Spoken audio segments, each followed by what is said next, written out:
Today I'm going to review the book The Midnight Library by Matt Haig.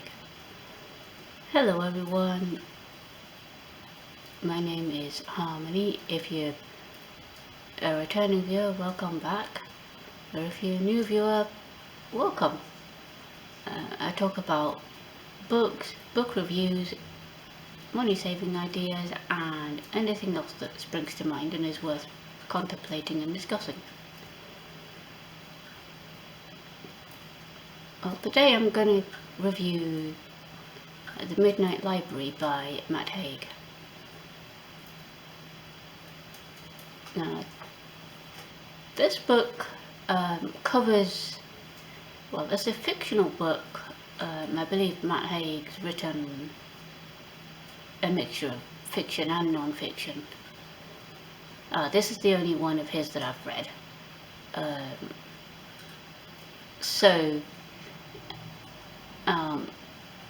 This book covers mental health, depression, that sort of thing. So, you might want to look out for that if you find that kind of thing triggery. But once you get past that,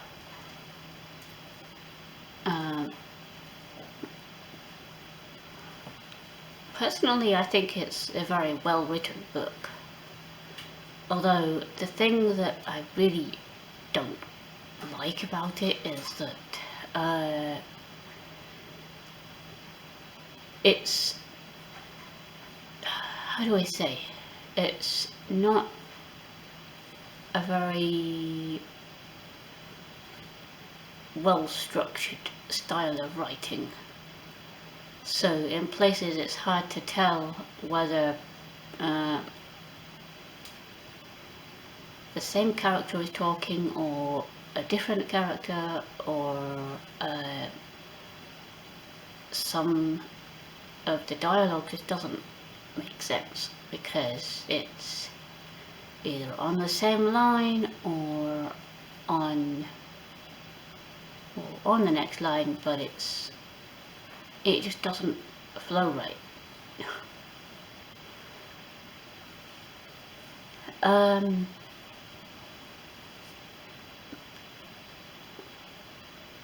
So to get to the actual story, it's the story is about this lady in her mid-30s, I think, or mid to late 30s, something like that. Anyway, and she's decided that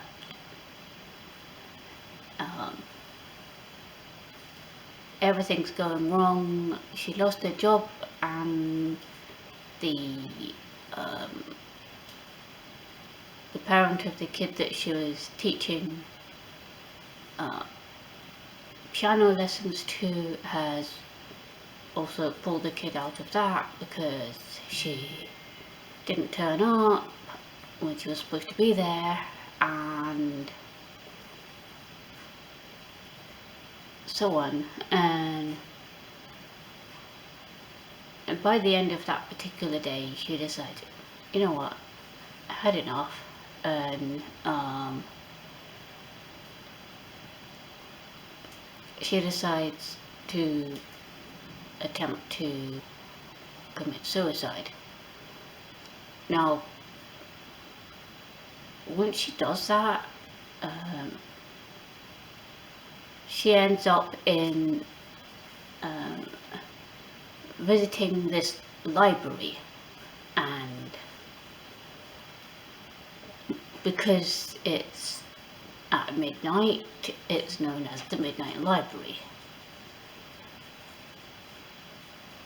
And so when she goes into this library, she meets the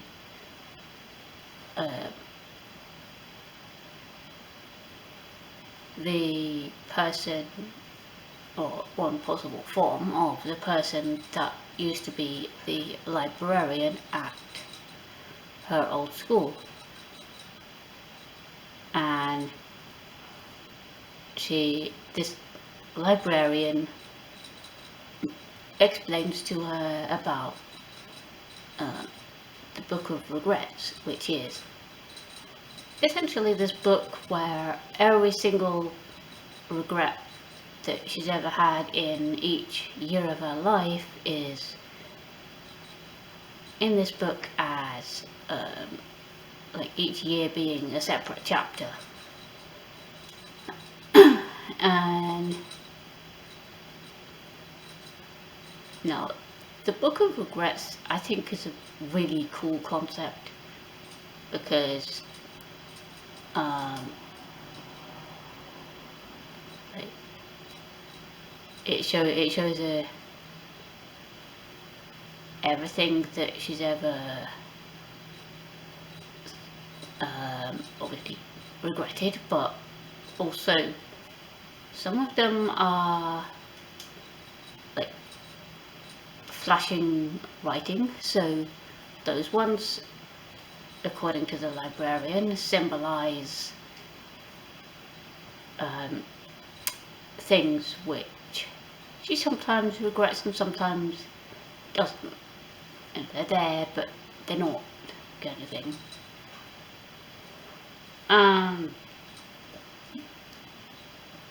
So the main character, Nora, looks around her and sees all these like thousands and like endless books, and it's explained to her that each book is a life that she could have lived had she made a different decision. Now, she's not actually allowed to decide, well, she's not actually allowed to take the books down from the shelves herself, and all the books are looking the same. So even if she wanted to, she couldn't go ahead and take them out.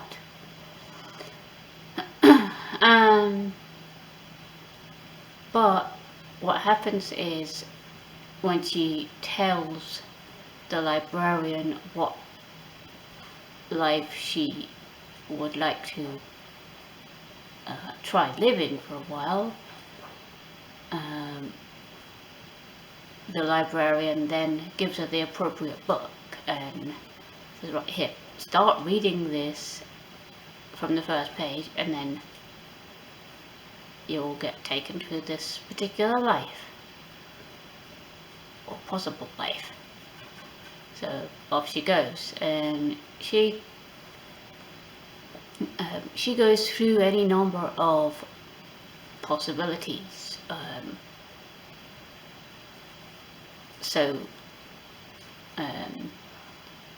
She goes through some where she was with, she stayed with the partner that she broke up with, and some where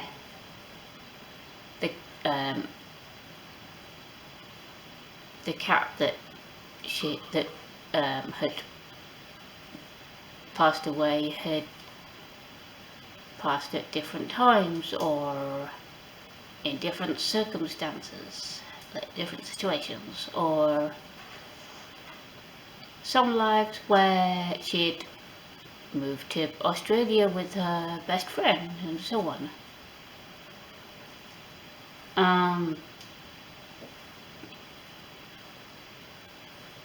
And eventually she finds one where she lives for about 3 months or so, and everything feels perfect, but somehow a bit too perfect, and eventually she returns to the Midnight Library for the last time, and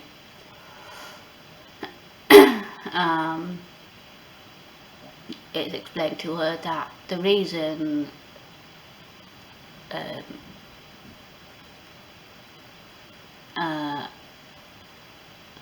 well, the library then starts falling apart, and the reason being is that that at that point she decided, you know, I do want to live after all, and that this dying thing is not such a good idea. And so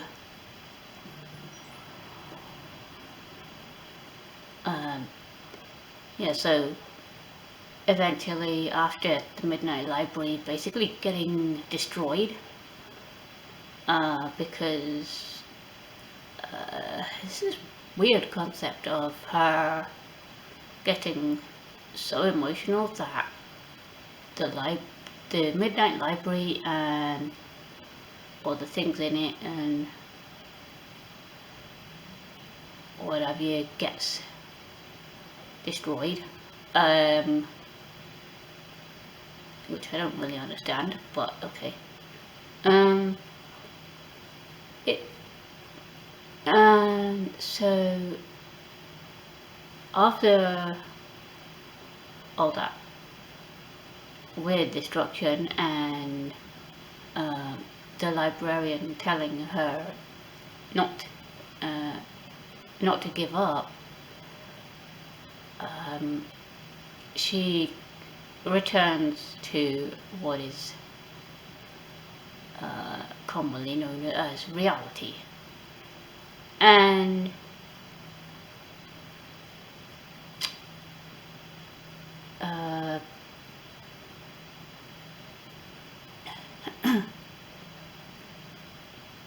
yeah, so after she recovers, she starts seeing all these new possibilities that she could that she can start doing now that she doesn't have her old job, and she actually goes to meet the person that used to be the librarian at the school that she used to attend, and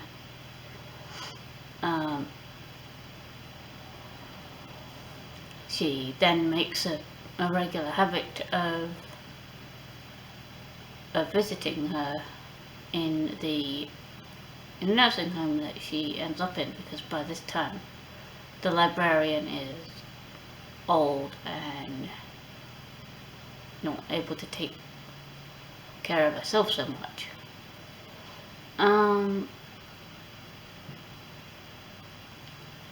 So yeah, quite the emotional book, quite the interesting concepts. I like the concept of the books in the Midnight Library representing possible lives that she could have lived had she made different choices. That's a really cool concept and quite a profound one, actually. Because it was one to which she could immediately relate. You know, someone that she meets in some of these possible lives explained to her that for them it was not a library but more a video store where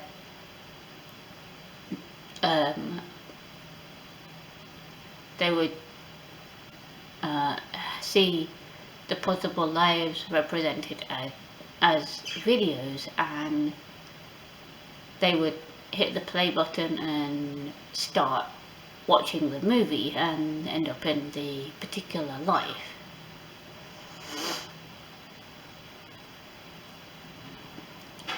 So yeah, I gave this one 4.5 stars, I think, because overall, like I said, it's a very, very well written story. It's just got really bad grammar, really bad structure in places.